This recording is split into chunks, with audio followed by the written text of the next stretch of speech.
nós vamos utilizar o conceito de OOP, que é Programação Orientada a Objetos. Significa que nós vamos tratar dos elementos do nosso programa como objetos, com atributos. Então, como que funciona isso? É basicamente você pensar dentro do nosso sistema o que a gente vai utilizar que possuem atributos. Pode pensar na vida real mesmo, a gente vai abstrair isso, mas pensa bem na parte real. Eu separei aqui 4 elementos que podem ter atributos. Esses atributos são tipos de dados que podem ser dos dados. Quer ver? A gente pode vir aqui. O link de tudo que eu estou utilizando está aqui embaixo na descrição do vídeo. Então a gente pode ter os tipos de dados primitivos e a gente pode ter os não primitivos, que a gente vai utilizar bastante, inclusive outros objetos que a gente vai criar. Vamos pensar aqui na lógica do filme. A gente tem o mais óbvio de todos, a gente tem os prisioneiros, né? Eles estão lá como prisioneiros, sejam eles voluntários ou não, a gente pode chamar eles de prisioneiros, mas eu preferi chamar de residentes. E eu estou colocando todos os nomes em inglês aqui. Então, pensando nos residentes, quais atributos a gente pode pensar? A gente pode pensar que são relevantes para a nossa aplicação no nome, na idade, a gente pode pensar no gênero, a gente também pode pensar na personalidade, porque isso influencia na questão do quanto que eles comem, como eles agem lá dentro. Tem vários outros atributos dos prisioneiros que a gente pode colocar aqui, mas vamos começar com esses. Vou deixar um espaço aqui a mais caso a gente pensar em mais coisa. Certo. Então a gente tem também as celas, que são os andares do poço. O que cada cela tem? Ela tem um ID, né, que pode ser o número dela, o ID, a gente vai pôr number aqui, que é a cela número 1, 2, 3 e tal, de acordo com o tamanho da prisão. Ela tem a quantidade de prisioneiros, como são sempre 2, e a gente quer deixar o mais simples possível, eu vou pensar aqui como residente 1 e residente 2. E o que mais que tem de interessante na célula? Eu acredito que só isso por enquanto. A gente tem a plataforma. Eu fiquei pensando bastante se eu ia criar um objeto para plataforma ou não, mas eu vou colocar aqui para ficar um pouco didático, para a gente depois pensar o que a gente realmente cria, uma classe ou não, que eu vou falar lá em outra orientação a objeto. Então, o que a plataforma tem? Tem a quantidade de comida. E a prisão? O que a prisão tem? Ela tem uma quantidade de celas. Então vai ser um grupo de celas aqui. Quando é um grupo de celas, a gente pode usar array, array list. Eu vou falar disso também enquanto estiver programando. Vou colocar esse símbolozinho aqui só para saber que são várias celas. Por que eu não estou colocando os prisioneiros dentro da prisão, os residentes, né, no caso? Porque a prisão, ela vai ter a cela e a cela já vai ter os seus residentes. Então eu não preciso repetir o que está aqui dentro. Então, por exemplo, a prisão tem células, a gente pode colocar também número de células, mas se a gente já colocar aqui as células dentro desse grupo de células aqui, a gente já consegue buscar esse número de células. Então eu vou fechar por enquanto desse jeito, na nossa primeira lógica aqui, lembrando que esse é um primeiro modelo mais simples, a gente pode depois completar, colocar muito mais informação aqui. Então eu vou apagar aqui, qualquer coisa depois a gente adiciona aqui de novo então. Então eu já pensei nos meus objetos e seus atributos. Agora a gente tem que pensar em como que eles vão agir entre eles. Qual que vai ser a nossa lógica aqui. O que acontece com eles durante o filme que a gente pode simular no nosso programa. Eu gosto de pensar isso tudo antes de sair programando. Porque aí depois fica bem mais fácil da gente evitar apagar código e tudo mais, refazer um tanto de coisa, porque a gente já pensou, né, já planejou com antecedência. Eu fiz aqui uma tabelinha, para a gente não perder muito tempo fazendo passo a passo, e eu vou só explicar ela. Então a gente tem uma lógica que a gente pode fazer. Aqui já está misturada a lógica do poço junto com uma lógica possível de programação. E eu vou falando aqui na ordem para vocês entenderem. A gente tem o início do experimento. O experimento não pode simplesmente começar do nada. Na nossa aplicação a gente tem que começar ele de algum jeito. Então a gente tem 2 agentes aqui. A gente tem o usuário, que é a pessoa que está vendo o poço e que está manipulando o nosso sistema, o nosso programa. O programa não vai rodar sozinho, ele vai ter uma interação com o usuário, a gente vai ter um menuzinho para ficar mais interessante. E a gente pode definir a quantidade de celas que vai ter no nosso poço. Então, se a gente quiser um poço só com 10 andares, ou então um poço com 200 andares, a gente pode programar do jeito que a gente quer. Fica mais interessante para a gente fazer depois alguns experimentos. Definindo a quantidade de celas, aí o sistema vai entrar em ação. O que ele vai fazer? Ele vai procurar por pessoas para colocar dentro dessas celas. Lembrando que cada cela tem 2 residentes. Então, tendo o número de celas, a gente já sabe quantos residentes a gente tem que buscar inicialmente. O número de residentes igual a 2 vezes o número de celas. Ótimo. Eu coloquei andares aqui, vamos pôr céus, para ficar certinho, né? Então, o sistema vai colocar aleatoriamente 2 residentes em cada um dos andares dessa célula e pode já começar o experimento. A gente vai fazer muito simples, como eu falei, eles têm um tanto de critério e tal. Eles até mostram muitos detalhes no filme, mas a gente vai fazer o mais simples possível. Daqui para frente já é o experimento em si. Já é a questão da comida e tudo mais, e de ver como que os residentes, os prisioneiros, eles se comportam. O sistema, ele gera um log, que significa o quê? Ele vai dar as informações. Estamos no dia tal, tem tantos prisioneiros nas celas tal e tal, e a situação deles está assim. E ele vai ficar parado no que a gente vai dizer que é um loop, que a gente vai aprender aqui. Então o usuário vai ficar, o sistema vai ficar parado esperando o usuário. O usuário ele vai ter algumas ações. Uma delas é verificar as células. Olha, eu coloquei floors aqui, de novo. Checar as células. Ele pode passar pelas células, como se fosse uma câmera que está lá dentro, vendo como que está a situação dos prisioneiros. E ele pode encerrar o experimento no momento que ele quiser. Então, essa é uma das ações. Outra ação. E a terceira ação é mandar a plataforma alimentar os prisioneiros, ou seja, colocar comida na plataforma e descer ela até o fundo do poço e depois voltar. Lembrando que a única coisa que vai preocupar é em colocar a quantidade de comida o suficiente para todo mundo e deixa o povo se virar lá de acordo com os atributos dos prisioneiros. E ele vai alimentar, vai aguardar um dia, o sistema vai fazer isso, ele vai aguardar um dia. E aí, se o prisioneiro comer, ele vai ficar sem fome.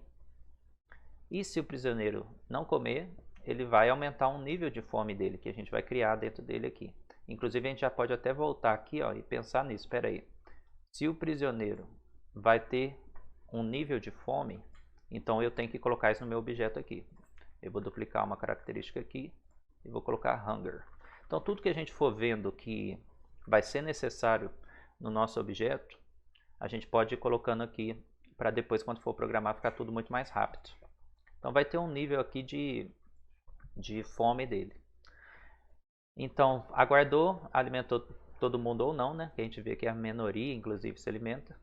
Aguarda um dia, gera um novo log. Aí vai dizer, ó, estamos no dia 2, então os prisioneiros estão desse jeito e tal. O usuário pode fazer a mesma coisa, verificar as células, finalizar ou não o experimento e repetir o processo. Então esse aqui é o loop, ó. Quando tem as setinhas que voltam no mesmo lugar, a gente está simulando um loop aqui. E caso ele finalizar o experimento, tem só um log final que a gente pode colocar as informações que a gente achar pertinentes aqui. O sistema vai dizer, tantas pessoas passaram fome, tantas morreram e tal, tal, tal. A gente pode colocar as informações que a gente quiser aqui. Então essa vai ser a lógica do nosso primeiro modelo aqui do poço. Como que vai funcionar essa questão de fome? Eu pensei num sisteminha aqui em que ele vai ter, o prisioneiro vai ter um status, ou seja, uma condição, ele vai estar bem, ele vai estar com muita fome, ele vai estar morrendo, vai estar morto. E ele vai ter uma personalidade. Essa personalidade vai definir o quanto que ele vai comer. Então, quais que são as personalidades? Vamos começar pela personalidade que vai ficar mais fácil. A gente tem uma pessoa que é selfish, que é uma pessoa egoísta, não vai se preocupar com os outros, vai comer mais. A gente tem uma pessoa balanceada, ela vai comer provavelmente a sua porção ali de comida, um pouco mais ou um pouco menos, a gente vai gerar esses valores aleatoriamente, mas baseado na personalidade. E a gente pode ter uma pessoa, vamos colocar benevolente. Não sei se esse é o melhor termo, mas eu vou utilizar aqui para dizer que é uma pessoa que pensa nos outros, que sabe da situação ali e que quer que todo mundo coma. E eu acho que só esses três já está bom. Então a gente tem 3 personalidades e a gente vai ter os status. A gente vai colocar aqui que o residente ele está ok, que ele está bem. A gente pode colocar que ele está com fome, hungry. A gente pode colocar que ele está passando muita fome. A gente pode colocar que ele está a ponto de morrer. E a gente pode colocar que ele está morto. Como eu falei, a gente que decide o quanto que vai colocar aqui. Isso aqui é só um modelo que eu pensei mais simples. Se você quiser fazer o seu diferente aí, colocar mais coisa, menos coisa, você pode fazer. Agora a gente tem que pensar em valores, para depois a gente fazer a nossa fórmula matemática. Antes mesmo de falar desses valores aqui, eu esqueci de falar de uma coisa que vai para esse vídeo aqui ainda, que é a questão dos tipos de dados. Agora que a gente vai começar a praticamente pensar um pouquinho em questão do programa em si, da linguagem e tudo mais, como que ela comporta, como que o computador vai se comportar com os nossos valores aqui. A gente tem os tipos de dados primitivos e os não primitivos. Eu já fiz um vídeo falando sobre isso também. Você pode achar aí, ler, fazer algum curso, porque eu não vou falar a fundo, eu vou falar só os de acordo com o que vai funcionar para o nosso sistema aqui, porque senão a gente vai perder muito tempo. A gente tem que pensar aqui o nome. O que é um nome? O nome vai ser uma string. A idade a gente vai colocar como um inteiro. O gênero a gente pode colocar como char, que é um caractere só. F para feminino, M para masculino, então O para outros. A personalidade a gente também pode colocar como uma string. E a fome, vamos colocar como um float. A gente vai pensar como se fosse uma porcentagem, né? De 0% a 100% de fome, assim. As células, ela vai ter um número. Esse número pode ser um int. E que tipo de dado que vai ser o residente? Aqui que a gente vai começar a falar de objetos agora. O residente vai ser um próprio residente. Mas como assim, Marcelo? A gente vai criar uma classe. É como se a gente estivesse criando o nosso tipo de dado. A gente vai criar um objeto chamado residente. E quando a gente for criar a nossa célula, a gente vai instanciar esse residente. A gente vai criar um residente para cada interesse nosso. No caso aqui de cada célula são 2 residentes. A gente vai criar um residente que vai se chamar residente 1 e outro residente que vai se chamar residente 2. Então, quando eu criar um residente, isso aqui vai ficar salvo com todas essas informações e eu vou duplicar elas aqui dentro de cada célula. Às vezes é meio confuso na explicação, mas na hora que a gente começar a codificar, aí vai ver que não é tão complicado assim. A plataforma, eu vou me restringir a falar só da quantidade de comida. A gente pode colocar também aqui um float. Lembrando que o float também do hunger. Ótimo. E a prisão?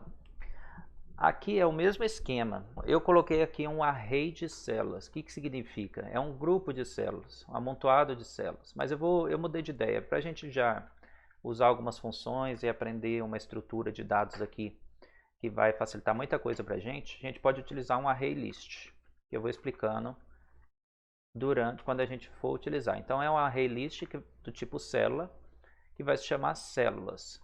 Então é uma estrutura pronta no Java que a gente pode utilizar, que vai ter umas funções lá para a gente que vai facilitar mexer, manipular essas células. A gente só tem que dizer que é um array list e o tipo de dado que vai estar lá dentro, que vai ser um objeto célula.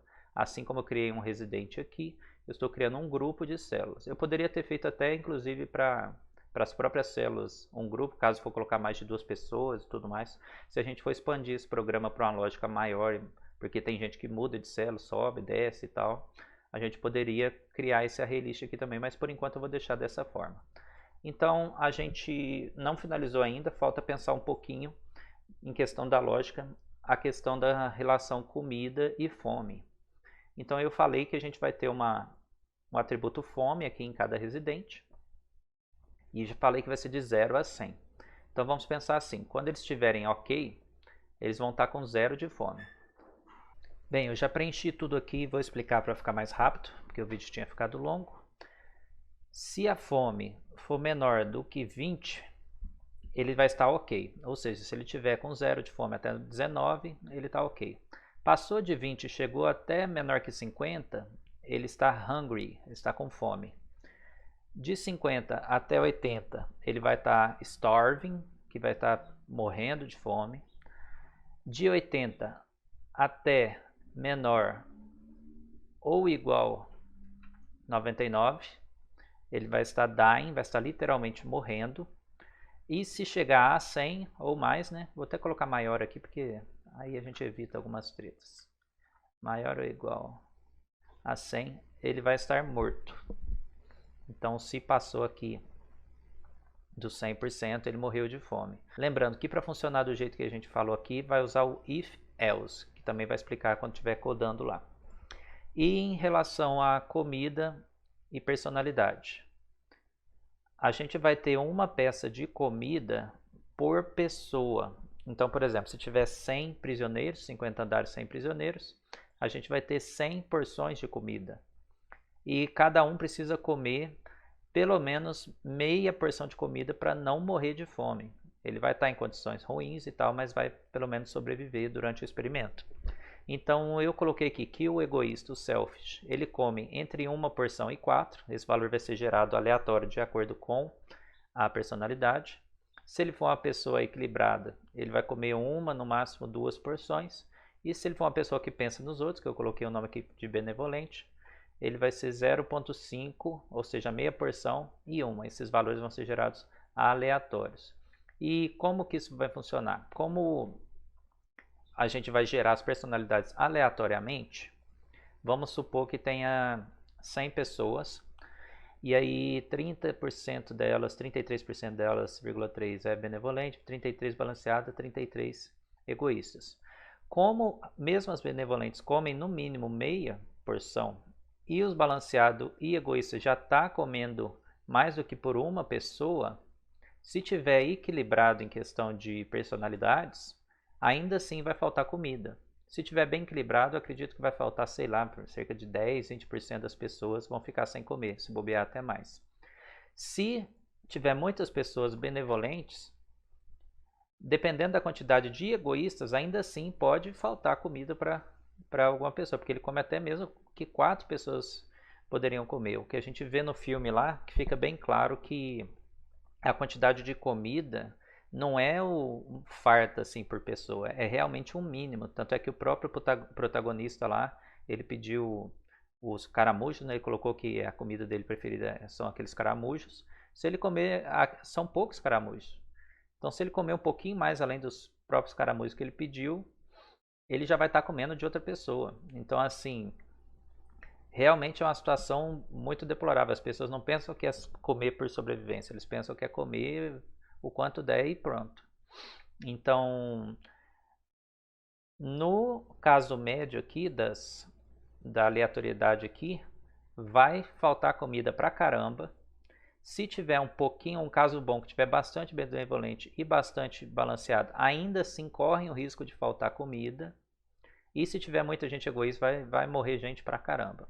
E é realmente o que acontece no filme, então por isso que eu utilizei essa fórmula aqui para tentar simular. Obviamente, repetindo, gente, isso aqui é só uma simulação bem, não está levando um tanto de fator, a gente está fazendo uma lógica mínima aqui só para simular o que acontece no filme. Então, eu acredito que com essas 3 tabelinhas aqui, a gente já pode começar a codar. Então, o próximo vídeo a gente põe na mão na massa, utilizando o NetBeans aí, se você quer acompanhar com a gente. Só instalar seu NetBeans, seu Java, tem um vídeo aqui, tá embaixo aí na descrição também. E bora para o próximo vídeo.